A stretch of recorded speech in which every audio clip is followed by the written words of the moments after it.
მოგესალმებით ყველას. ჩანჩურაზე ალბათ თუ წაკითხული არ აკათ, ან მოусმინეთ, ან წაიკითხეთ და გულის სისაიმით აგებსებათ რა.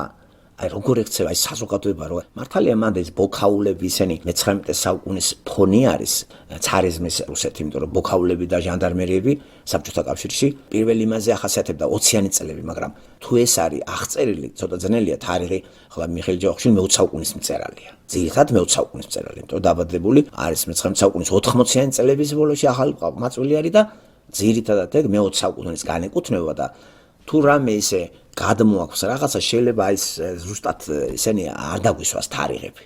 პირველ ეტაპზე იყო ეგეთი ტერმინები, ხო, ჟანდარმები, ბოქაულები, მერე იცვლებოდა, ხო, ჩეკა, ტეკა, ეგრე ხო შეიცვალა. აი მანდ არის პიროვნება, რომელიც არავინ არ იცის ვინ არის და როგორ ექცევა საზოგადოება და როგორ ითერთობს ქართველი თავს.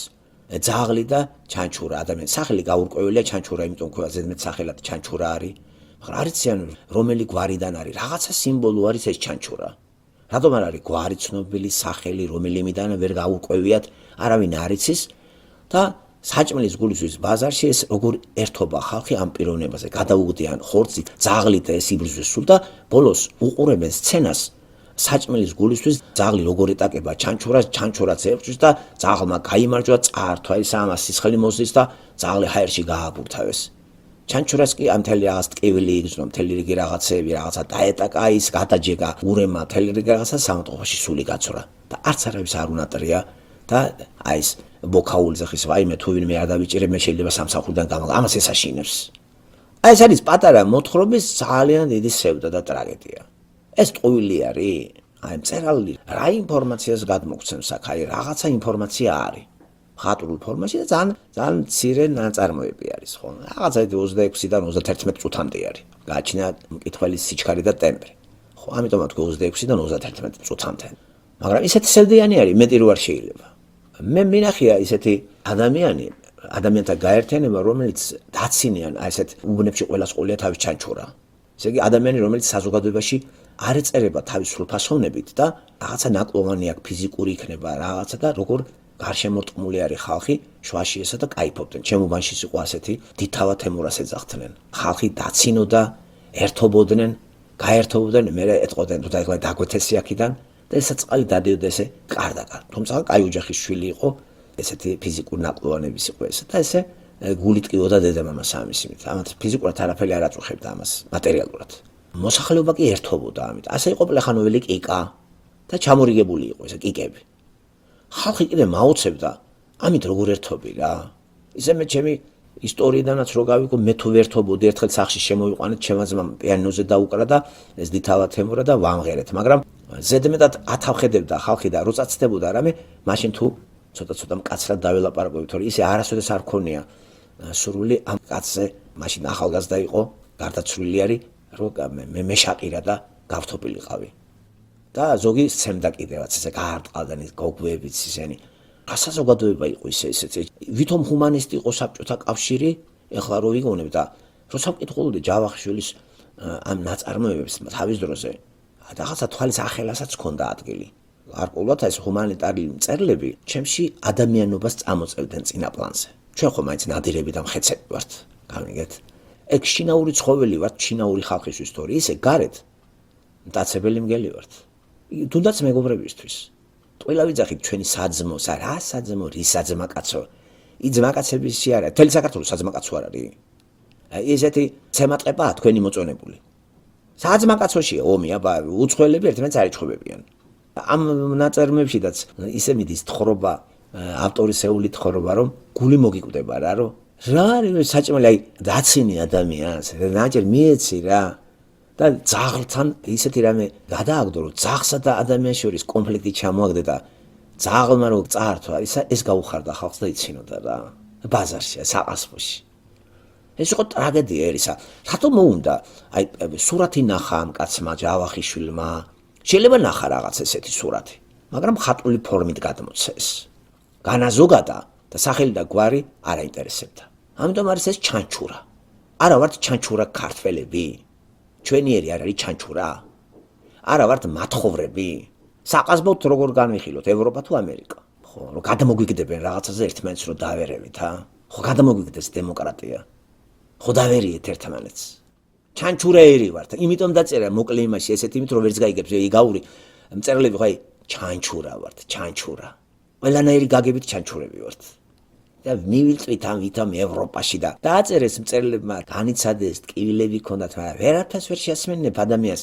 თან მით უმეტეს იწერება ჩანჩურა ღრმა ქრისტიანული მორწმუნეერი.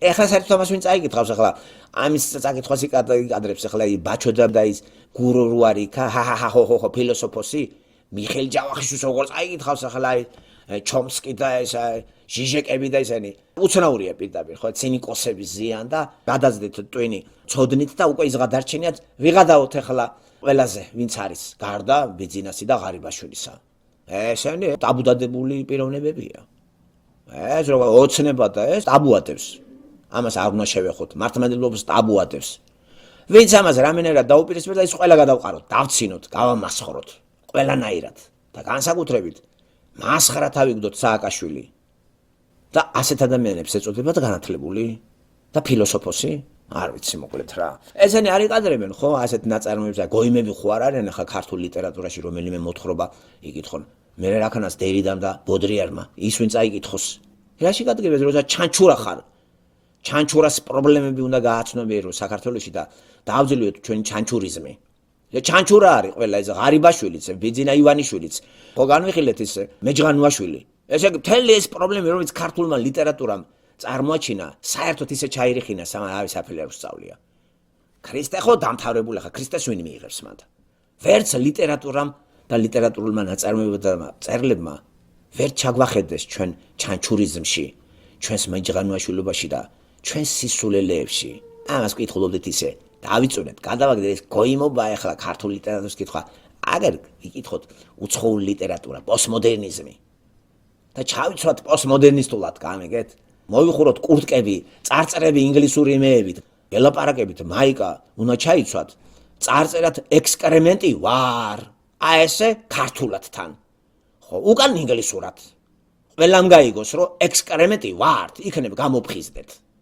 საფრანგეთიდან აღზრდილი განათლება ევროპა იმჟამიდელი ევროპა ცით რომ ძალიან ისეთი გამართულია რა მაშინ ახლა შეესია ვიღაცები და უცებ რო გადიხარ ევროპაში წარმოიდგინეთ მიხეილ ჯავახიშვილი ევროპაში იღებს ჩვენი ქართველები განათლებას და რო შემოდიან უკან წარმოიდგინეთ რას ხედავენ ასე თუ ისე მათ ის სათვალეები აქვს ევროპული სათვალეები თუ ყურებენ ფსიქოლოგიური სათვალეებით ფილოსოფიური სათვალეები გულისხმება შემოდიხარ შენ ქვეყანაში და გულით ტკივა კი არ დაცინი წერალი თუ დაცინის თავის ერს ის მწერალი მოდი თქვათ არ არის მწერალი არც ერთი მწერალი თავის ერს არ დაცინეს არ არსებობს ეგეთი რამე არც ერთი ქვეყნის მწერალი იმას ტკივილია კი არ დაცინოდა ქართველებს ილია ჭავჭავაძე ქართველი იყო და როგორ უნდა დაცინო არ არსებობს ხომ ქართული ენოვანი ხარ და ქართული კულტურა მაცხოვრობ ამიტომ მწერლები არასოდეს არ დაცინიან თავის ერს საიდანაც იშვნენ მათ უნდათ ერის წინსვლა მათ აქვთ მესიანისტური იდეები ეს არის შეცდომა ამიტომ მწერალმა ხელი უნდა აიღოს მესიანისტური იდეებს და ქრისტეს დაექვემდებაროს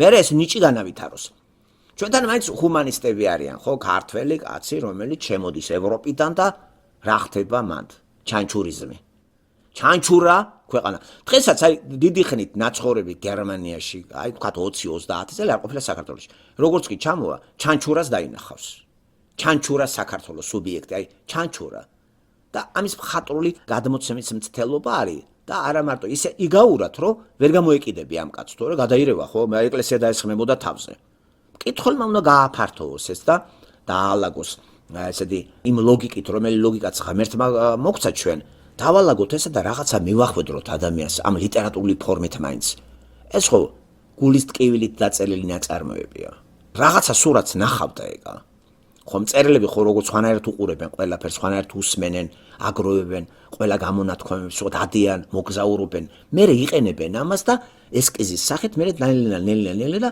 უკვე ან ფართო ტილოთი გაგვაცნობენ ან მოკლე ნოველებით მაგრამ რაღაცა ინფორმაცია არის თორე ეს ახლა ეს კი არ აინტერესებს ამას სოციალური ეთიკური პრობლემა კი არ არის მოკლედ მწერლები ეთიკოსები არ არიან გარკვეული გაგებით კი მოიაზრება მაგრამ იდეების წარმოჩენა არის და კერძოდ ახლა ევროპიდან შემოდიხარ რაღაც სამხელა განსხვავებაა ხო ეხლა ფორმალურად მაინც თითქოს უტოლდებით ევროპას ფორმალურად იგულისხმება ისეთივე მანქანებით დავდივართ ისეთივე მარკეტები არის ტანსაცმლით ყველაფრით მაგრამ შინაგანად მაინც ჩანჩურები ვართ შინაგანად მეჯღანუაშვილები ვართ.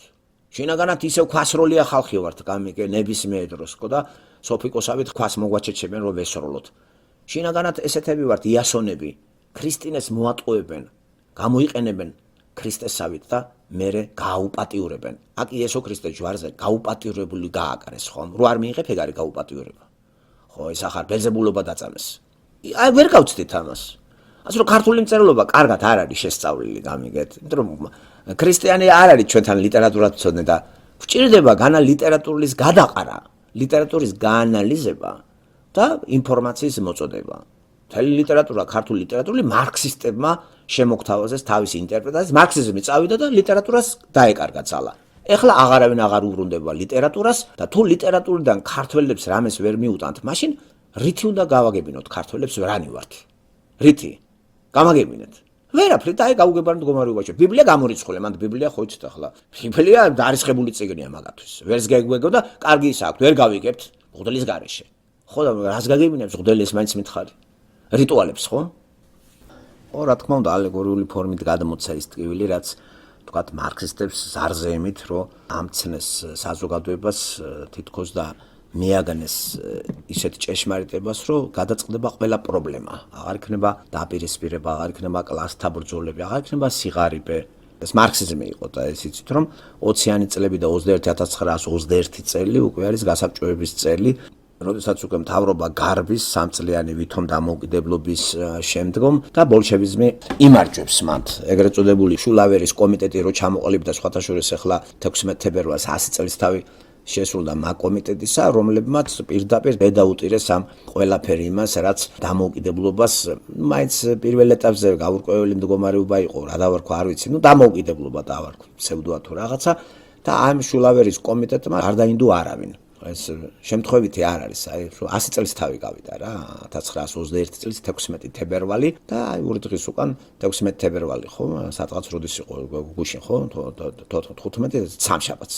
ბევრმა შეიძლება არც იცოდეს, მე ვიკიპედიაში ან იმაში შეხვალ და აკრიფავთ ამ ცნობებს ხო. 20-იან წლების საქართველო არის, ვთქვათ, ახალი ცხოვრება იწყება და თან ათეისტური არის და ათეიზმი აქ კარგად არის წარმოჩენილი, ათეიზმის მავნებლობა და დამოუკიდებლობა, როცა ღმერთი აღარ არის, ადამიანებს აღარ განიხილავენ როგორც ღმერთის სახე და ხატის მატარებლებს გამიგე და უკვე როგორც დარვინის თეორია იძახის, ჩვენ ცხოველები ვართ და სუსტი უნდა დამარცხდეს. გავერთოთ სუსტი და ძლიერმა უნდა გაიმარჯვოს. ამ შემთხვევაში ნახეთ დარვინისტული თეორიით ორი ცხოველი დაატაკეს ერთმანი მაგათი გაგებით, ადამიანი და მურა და მურას მეტი ბალიშიკები ყავს გულშემატკივრები და ააბურთავეს აერჩ და გახარებული ბრბო საერთოდ სულ დაავიწყდათ ყველაფერი. ეს არის ტრაგიზმით გამსჭვალული ნაწარმოები. ეს კომუნისტებს კი არ მოწონდათ ახლა ეს ასეთ მოთხრობას რო წაიკითხავს. კომუნისტ ლიტერატურა ცოდნა, რა თქმა უნდა გაბრაზდება მიხეილ ჯავახიშვილს და უცნაური ის არის იმას რას უბრაზდები. შენ მოდიხარ ახალი იდეებით და ეს არა ჩანს ცხოვრებაში. დამანახე გიჟი ხომ არ არის მწერალი. არის ნეტარება, არის კარგი ისა და ურით მოთრეულ რაღაცებს აწერ. ეთყობა რაღაც ამდაგვარ რაღაცა სურათი ნახა და განაზოგადა მაგან. ფაქტურად მაგან აჩვენა მარქსიზმის მავნებლობა, ათეიზმის მავნებლობა ყოველგვარი თეოლოგიური ტერმინოლოგიის გარეშე. რომ ათეიზმი, სადაც ღმერთი არ არის, ის ქვეყანა განწირულია, ადამიანები ერთმანეთს შეჭამენ და აცინებენ და არაფერი ღირებული არ იქნება.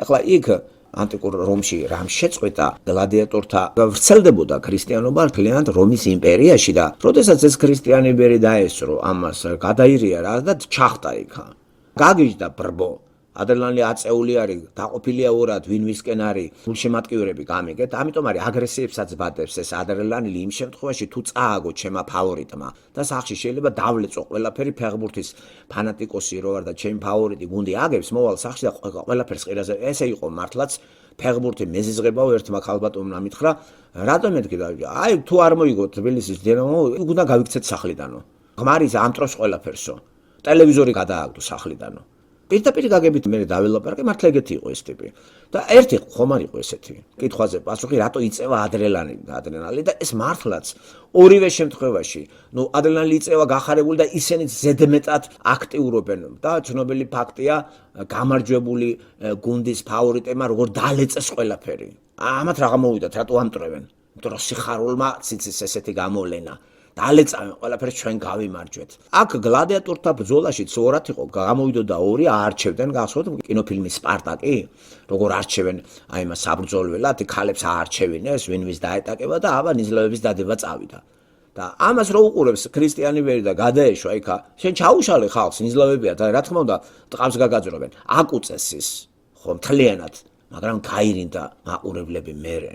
მომენტალურად აზზე მოვიდნენ და იმ დღიდან აი სწორედ ამან განაპირობა ამ ქრისტიანი კაცის ასე სასტიკად აკეპვა რა თვითონ გლადიატორებმა აჩეხეს ესა ორივე საწეულია ქადრილანი და აბა გამარჯვებული ხო იცი საჭირო იყო იმპერატორი გაანთავისუფლებდა აი რო დაეტყო და ან მოკალე ან გაანთავისუფლე გამიგე და ესეთი დიდი შანსი ჰქონდათ რომ გლადიატორობიდან დაიწყო სპარტაკმა ისტორიულმა სპარტაკმა და მერე გაანთავისუფლეს ხო განთავისუფლდა. ისტორია ასე გადმოგცემს ამას. და ნოველა სხვანაირად არის დაწერილი და მე ნოველის საფუძველზე ეკრანიზირებული ვარიანტი სტენლი კუბრიკმა შემოგთავაზა, ხო? აი მან ეს ქრისტიანი პირდაპირ გაგებით გაოცდა, იმიტომ რომ ქრისტიანული ხედვა ამას ვერ მოითმენს რა. მაგრამ არავის არ მოკლავს, თვითონ გადაეშვება. ხამიგე და ნახეთ ამისმა მსხვერპლ შეწირვამ დაუდო საფუძველი გლადიატორთა ბრძოლის აკრძალვას. იმ დღიდან გლადიატორების ბრძოლა აღარ იყო. აი ასე იცის ქრისტიანის სიკვდილმა. იესო ქრისტეს ჯვარზე გაკვრამ საფუძველი დაუდო ცოდვის გამოსყიდვას და ახალ დაბადებას. ხედავ და ახალ ერას დაუდო. ნახე ერთ შეხედვით თითქოს ტრაგედია მოხდა ადამიანს ღრიალით მიაცილებენ და შეხარიან როგორ აკრავენ ჯვარზე. მაგრამ არავინ არ იცოდა რომ ამას მოყვებოდა ერში ქვეყანაში რაღაცა დიდი ცვლილებები. და სულტყვილად კი არ ემსხვერპლა იესო ქრისტე. არა, მან მამის ნებით ცოდველი კაცობრიობის ბუნება გამოისყიდა და გზა გაუხსნა ახალ ადამიანს მასში და აღდგომითაც დაადასტურა რომ ხორცელი აღდგომა სულიერი სხეული არსებობს.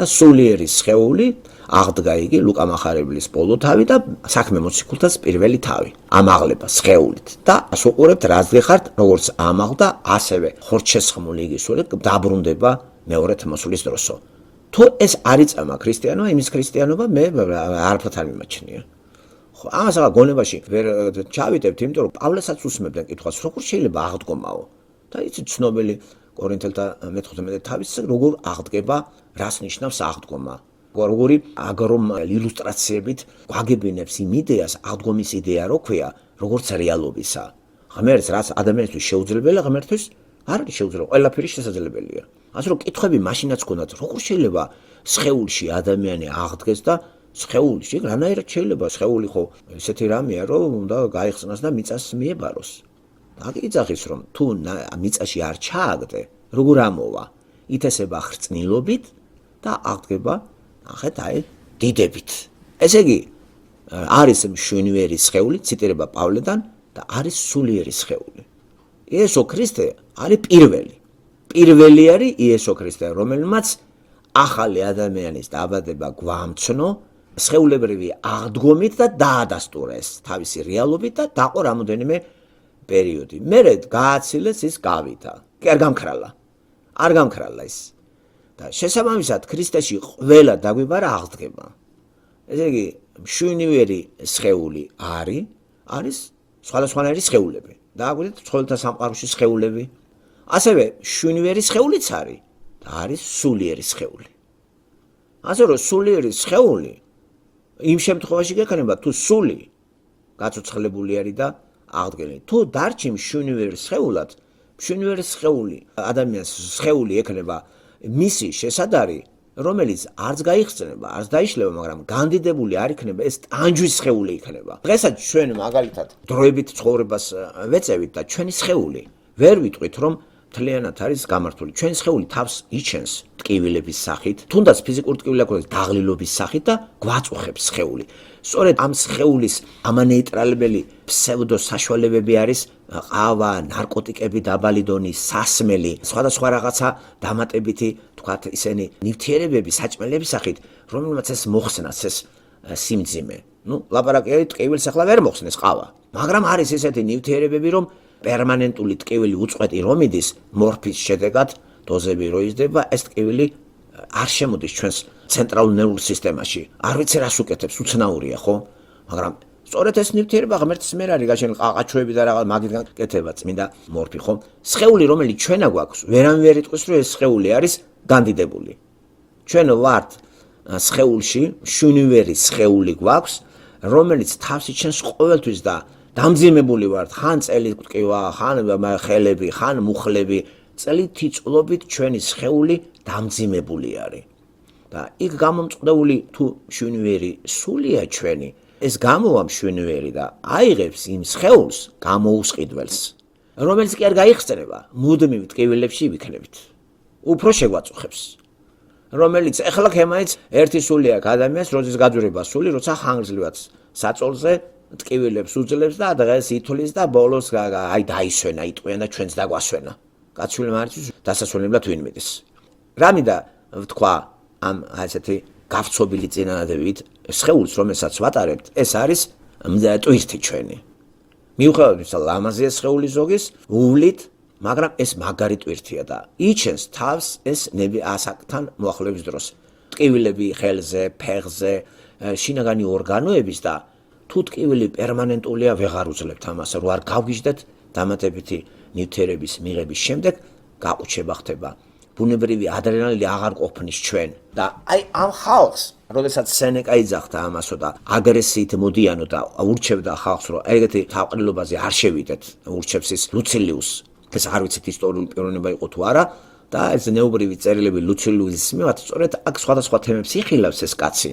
და მართლაც სანიმუშო წერილებია ამ მხრივ, როგორც ლიტერატურის კუთვნილება, ფილოსოფიური ლიტერატურის, ასევე დასადამრიგებლო წერილების, რასაც ატარებს ეგ თვისება ხასიათს. იგუნება მოერიდე ბრბოს, იმიტომ რომ ბრბოში კეთილშობილი შედიხარ და გამოხარ ბინძური, თუნდაც მაგალითად შენ დაესწარი ისეთ ბრძოლას, გლადიატორების ბრძოლას და შენმა ფავორიტმა თუ წააგო, ხომ ცუდი გრძნობებით შეხვალ სახში. თუ მოიგო შენ უფრო წაგახალისებს მთელი რიგ რაღაცეებში და ზედმეტად გაამაყებული შეხვალ. ესე იგი, მოგების დროს გაამაყებული ხარ, წაგების დროს აგრესიული ხარ. ეს არ არის სწორე? თქვენ არ ყოფილხართ ფეხბურთის სტადიონზე, არ გინახიათ? მე ვარ მოწმე ამისი. რას აკეთებს, როგორ იზრდება ჩვენი ყველანაირად ვცდილობდი თავის შემეკავებინა მე, როცა ვიმყოფებოდი სტადიონზე. იშვიათია, რომ გარდა იმისა 15-16 წლისა, მაგრამ როცა იზრდები უკვე მე ვაჩერებ ჩემ ემოციებს და მიუხედავად ამისა, როდესაც მე სტადიონს ვესწრებოდი და ესეთ ძლიერ თამაშებს, როგორც თბილისში, ისე მოსკოვსა და კიევსა და ლენინგრადში, ჯოგი ისეთ ველს ქმნიდა, მეც გაუცებული ვიყავი, როგორ ვიდექი ფეხზე და ვღრიალებდი. მე უფრო გამაუცა კიდე ერთმა პიროვნებამ, რომელიც ჩემთან ერთად წამოვიდა, უწყინარი კაცი იყო ეგა. საერთოდ, ურტყი ჯოხი, არაფერს მას არ გაგცემს. უნივერსიტეტ დამთავრებული, განათლებული და ძალიან მორჩილი დედისა, აი კუთხეში რომ დედა დააყენებს 30 წლის კაცს, რომელიც უკვე განყოფილების გამგეარი რკინიგზის სამმართველოში. ფეხბურთზე ერთხელ დავესწარი. ერთმა მითხრა, შენ ამასთან ყოფილხარო? თით შემოიმასთან ერთად წახვიდო. და ნახავ მე შენი აზრი მაინტერესებს. წავედით, დაიწყო თამაში. როგორც კი სვისტოკი ჩაბერა საჯმა, ეს კაცი მე ვერ ვიცანი. სულ ფეხზე იდგა, სულ იგინებოდა, ისეთი ეგზალტაცია ჰქონდა და ისეთი ადრენალინი, ეს იყო სხვა პიროვნება რა. მე ფეხბურთს არ უყურებდი, სვამას ვუყურებდი. უკვე თამაში აღარ მაინტერესებდა. ახლა და ამ დროს ეს არის ცხოვრებაში სხვანაირი ტიპი. გინდათ შეაგინე, არ გამოამჟღავნებს არაფერს. აი ხდებოდა რაღაცა სასწაული. იქიდან მე მოდიოდა ცოტა ხნით ყოფნიდა ეს ეგზალტაცია. სახში იქნებოდა ეს თუ წააგებდნენ. კაცი რომელსაც არ ბილდ სიტყვაობდა, ყველაფერი დააფრქვია რა. როგორი ველი შეიქმნა. ესე იგი მეც ჩამითრი ეს. მეც ჩამითრი ამალ. ხო ვიყავებ თავს, არ გამოვა რა. ამას ეუბნება ლუცილიუს სენეკა. ბრმო, შედიხარ, მაინც წამოიღებ იმ ცუდ რაღაცეებსო რა, 100%-იანია. ძალიან მაგარი ტიპი უნდა იყო. მერე კიდე, როცა ესეთი ხდები, იქ აღარ მიდიხარ. ეხლა მე თოფი რო დამახალოთ, ვერ დამასწრებთ ვერცეთ თამაშს რა. ეს არის ჩემთვის რაიცი, ეს იყო ტანჯვა. სურვილი გაქრა. ხვდებით? შემიძლია უყურო სახში, ტელევიზორში, მაგრამ ვერ გაიგებს ვერავინ, მიხარია თუ არ მიხარია. რა ჯობია, ეს არ ჯობია. ეხლა რა მოხდა რა, ინტერესა. არა, ეს ნება არ არის ჩართული. ადრენალინს ვერ მიწევს ეს. მოდი თუ ესეთი უნარები გვაქვს. ადრენალინი ღმერთმა აგვიწიოს, არ ჯობია. ქრისტიანული სიყვარულმა აწიოს ეს დაარეგულირებს, იმან მომცეს, რაღა ცუდი მიმართულებით მიდის ეს თუნდაც სიამაყე შემოვიდეს. აი გავიმარჯვეთ ქართველებმა და ამოდიოდა აი 91 წელს, ხო მახსოვს, როგორ აიწია ამ ბრბოს ამბიციამ.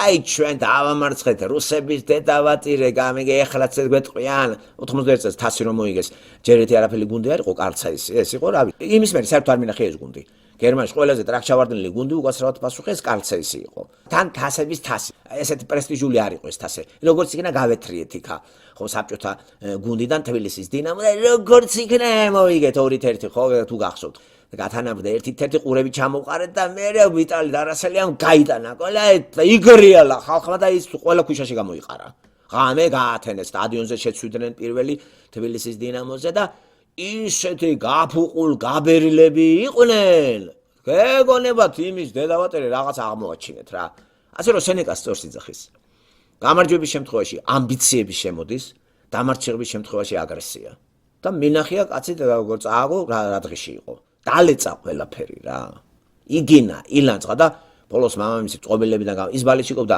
მე მგონი ბრაზილიის გუნდი იყო და ბრაზილიის გუნდმა რო წააგო რომელიღაცნა გავარდა მეოთხეთ ფინალიდან ეს კაცი სახში მტერი იყო და მამამისმა აი ახლა გეყოფა ხო იცი მოუწოდა ახლა გაჩერდიო რა მოგივიტაო არიან ეგეთი ადამიანები ძალიან ბევრი ნაცერი სენეკას კარგი ფსიქოლოგიური მიდგომა ჰქონდა და კარგად იცნობდა ადამიანის ბუნებას ეს ხომ რომაული სკოლის სტოიკური ადამიანების ერთ-ერთი წინველი წარმომადგენელია აი ამას გვიჩვენს კიდე გარკვეულად იესო ქრისტეც ესე იგი დააკვირდით ქრისტიანი რო შედის მარილი და სანთელი უნდა იყოს ესე იგი ლამპარი ის ახლა შენც თუ ჩაგითრიეს და შეხვედი სანთლი და მალი თავზე დაგაყარეს ყველაფერი და ჩაგაქრეს ფუ და ჩაგაქრეს იქნები შენ იმნაირი ოდა მე თვითონ დავაფიქსირე სტადიონზე იგა ძალიან ვიკავე თავი ძალიან ვიკავე ეს გამონაკლისი მარტო კიევში იყო რომ გულგელილად უყურებდი წინ და წინ ვიცოდი რომ წააგებდნენ და როცა ამ რწმენით შედიხარ რამე ხალისი გექნება რა აზრი აქვს ყველა რო ღრიალებდა და წინ და წინ ვიცოდი რომ ჩვენი ვერ მოვიგებდით მარტო მაგ თამაში იყავი ძალიან გულგრილი თორე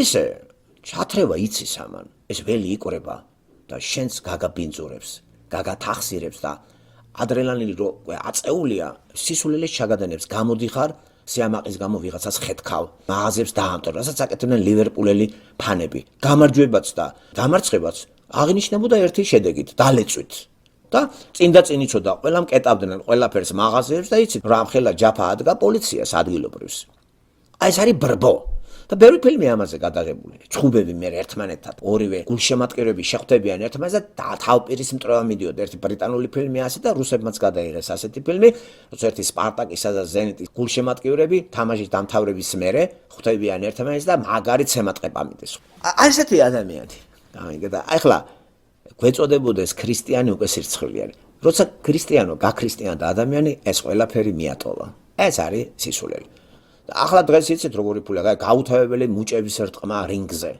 და ასისხლიანება პარკინსონით ავადება ასაკში ყველა ურტყავს თავში დებილი მე ინტერვიუს აღა კაცი გიჟი ლაპარაკობს ახლა დაისონის ლაპარაკია დარვინის თქმით ეს მაიმუნი ველაპარაკებოდა რა გორილა არაფერი ამას რა ინტერვიუს უღებს საქონელს ხო კაცმა არაფერი გამოლაყებული აქვს ტვინი ვერ ლაპარაკობს არაფერი აი რა უნდა გითხრას თქვათ იმ ხაბიბამ როცა იჭიდავა მაკგრიგორთან ლაპარაკობდა იგინეს გადახდნენ გადმოხდეს დაასისხლენეს ერთმანეთი ქვეყანა ფული წაიღეს ბრბოკი და ღარიალებს გამიგე ნიზლავებია დადებული აი ეს თანამედროვე იმაშიც ნახე კეთილშობილური გლადიატორული სახე არ მიიღო ამან აბა გაუთავებელი რტყმა და ამაში ფულის აღება ეს სწორია და ჯოგი $100 და $500 და $1000 ხეთის ამაში გააჩნია რა თამაში მიდის თან რაღაცა 5 წუთში მთავრდება ყველაფერი და შენ ამ 5 წუთში 5000 თუ $1000 გადააგდე და წაგებულმა და მოგებმა გაინაწილეს წაგებულსაც 3 მილიონი თუ 4 მოგებულს 5-10 მილიონი და ასისხლენეს ერთმანეთი აი მეთერთობა საზოგადოება რამე შეცვლილა რომის იმპერიაში გლადიატორების ბრძოლა თუ სიკვდილით თავდებოდა გამიგდეს დამოკიდებული იყო იმპერატორზე დაბლა დაწევდნენ თეთრს თუ არ აწევდნენ აი იმაზე იყო დამოკიდებული სხვანაირად ის განწერული იყო ხო ეხლა არალეგალურად რო იმართებოდა ესეთი ბრძოლები, ბევრი ხოცებოდა. თავრობამ გააკონტროლა და ეხლა ლეგალიზაცია მოახდინეს ამისი და თანდათან სამოყვარული სანახაობა გადაიქცა ბიზნესად და მთელი ილეთები დაუშვეს და ძალიან ბევრი გადის შეიძლება რინგზე კაცი მოკლა. და მომკვდარა ბევრი. დაგარტყავენ, ტვინის შერყევა გაქვს რა. გირტყავ და ბოლოს ამიერში აღარ ახარ. ბევრი მომკვდარა რინგზე და საჯის მოვლევ ეგარი რომ მომენტში წაასწრო და გააშველო რა მაგრამ ის ყველა ვარიანტი ინვალიდი არის ბრბოკი გახარებული სახში მიდის მითხარით ქრისტიანულია სამყარო ასე რომ მე არ ჯერა სამყაროს ქრისტიანობისა. აი ესეთი თამაშები რატო არის? რა საჭიროა? და ვიღაცები ფულს აკეთებენ. ძალიან მაღალი კიდე არის ესეთი გლადიატორული რაღაც სხვა ფორმა, უფრო კეთილშობილი ფორმა, კალადაბურთი და ფეხბურთი. მაგრამ ჯოგზე ცუდად მოქმედებს ეს. ესენი გაამაყებულები არიან, მილიონერები არიან. ფეხებით არ გააკეთა, ფეხების ქნევით იმან ამ დროს არაფერი ფეხბურთელი არ მოდი ვთქვათ, რომ კალაზე არაფერი ფეხბურთელი არ არის. დაემთხვა დრო, მომენტი, გუნდის აყვება და იყიდეს უკრაინელი მოთამაშე თავდამსხმელი და ეს გააყოლეს, რომ არ მოეწყინა მაგას. ამ ხრივ ბედი ქონდა ამას, ხო? დაცვის სახით, რომ პარტნიორი რა გუნდში, კახკალაძე. ეს იყო რაღაცა ბედი თუ შეიძლება ასე ითქვას. ხო, არ ჩაუწყივი არავის. დისციპლინირებული ბიჭი იყო, შრომელი, მუშა და თავის ფუნქციას ასრულებდა. აი ამან ამით გააკეთა ფული, რომ ასეთ გუნდში ნებისმიერი ჩვენთაგანი თუ ოდნავ სირბილი იცი და უჯერებ წუთას ჩვენც მილიონერები გავხდებოდით. თუ ოდნავ ბურთი ახლა საზამთრო თუ არ გონია. ეს რაღაცა ბედნიერი ვარსკვლავზე დაბადებული კახუნა ბიჭი მაიღო ეს ფულები არ ჩა პოლიტიკაში არ წამოგვეჭიმა გოიმი 9 ნომერი გლეხი არის პირდაპირ გაგებით და 115 მილიონის პატრონი არის იქ პლეიბოიც გახდა იქ რესტორნები აქვს უკრაინაში ბიზნესი აქვს მე ეს ფული როგორ ყველგან ჩადებ რა პრობლემაა მთავარია თავიდან ფული და მე ამის ტრიალი იცი რა თავისი ტრიალებს სხვა დააყენე მენეჯერები რამე შენ სახში წამოწეკი და ყველაფერი მოგდის ანგარიშზე აბა აი ნახეთ ფეხებით რა გააკეთა ამან უფრო კეთილშობილური სახე არის ეს გლადიატორების ბრძოლისა მაგრამ ესეც შინაარსით და იდეა ასეთი არის აი ესეთი თანამედროვე რა უნდა ჯოგს და ჯოგს უნდა ეგა გართობა უნდა ჯოგს და ამას ურჩევს რომ ჯოგში არ შეხვიდე ამიტომ ჯოგი რო ვართ იესო ქრისტე მეს გვამცნო როგორ გამოვიდეთ ჯოგურობიდან მასობრიობიდან ამისთვის საჭირო იყო ჯვარზე გაკურა და ამისთვის საჭირო არის წმენა წმენის მეშვეობით რომ იესო ქრისტე მე ჯოგიდან გამომიყვანა სატანიდან ესე იგი მე ინდივიდუალობას მაზიარა და ისეთი რაღაცები რაც ანტიქრისტიანულია და ანტიადამიანური იმის სურვილი აღარ მაქვს ახალ ადამიანს ეგენი აღარ ჭირდება აი გაქრა თავის აღარ მჭირდება არ მინდა პაპიროზის წევა არ მინდა ალკოგოლის სმა გაუთავებელი და ამით წახალისება და ამით ან გამბედაობა შევიძინო დავლიო და მე ვეჩხუბო მეზობელს ან დავლიო და მე რაღაცა მოვიმოქმედო ან ამბოღმა ვიღაცამ და წავედი ახლა და უნდა დავლიო და აღარ მინდა აღარაფერის ინტერესი არა აი ეს რა არის სურვილი აღარ უჩდება ადამიანს სურვილი იმიტომ რომ ძველ ადამიანის სურვილები ძველ ადამიანთან ერთად მოკვდა ახალი ადამიანის სურვილები აქვს მაგრამ სხვა სურვილები აქვს სხვა სურვილები როგორ არ აქვს ადამიანს მაგრამ ის რაც საზიანოა ჩემთვის ის სურვილები რა თქმა უნდა ძველი ადამიანი თუ არ ისევ ვერც სანთლის ანთება მიშორის და ვერც ხატის დაკიდება თუ ისევის სურვილები მაქვს და სწორედ ეს არის თანამედროვე ქრისტიანულ თვითონ ევროპა ამერიკაში კვირაში ერთხელ დადიან პასტორს უსმენენ ნახევრად ყვინთავენ და ისევ იმ ცხოვრებით ცხოვრობენ ისევ ვიგინდარობს ის ბიზნესმენი ისევ ატყავებს ხალხს ხელფას არ უმატებს ისევ უშვებენ პაპიროსებს ნარკოტიკებს და ასაღებენ არაფერი არ იცვლება ამიტომ ანტიქრისტეს შემოვა ხო და ვინც ქრისტეს მიიღებს როგორც ადრე იყო რა თქმა უნდა ის მე ჩვენ დღეს ყველა ერთ ადგილზე განწესდება და დანარჩენები ვინც ამას ასევე ერთი ადგილი არჩევა ამათთვის აღარ იქნება აი ესეთი საჭირო დაპირისპირებები. ეხლა კი ვინ ქრისტიანი და ვინ არა მარტო ღმერთმა იცის და აზელილიც არის სამყარო. და ყველაზე მეტად ებრძვიან ადამიანს რომელიც წუთის სოფლს განუდგება გამიგე და წუთის სოფელთან საქმეს ისე არ დაიჭერს, ხო? რომ გაფუჭდეს, განადგურდეს.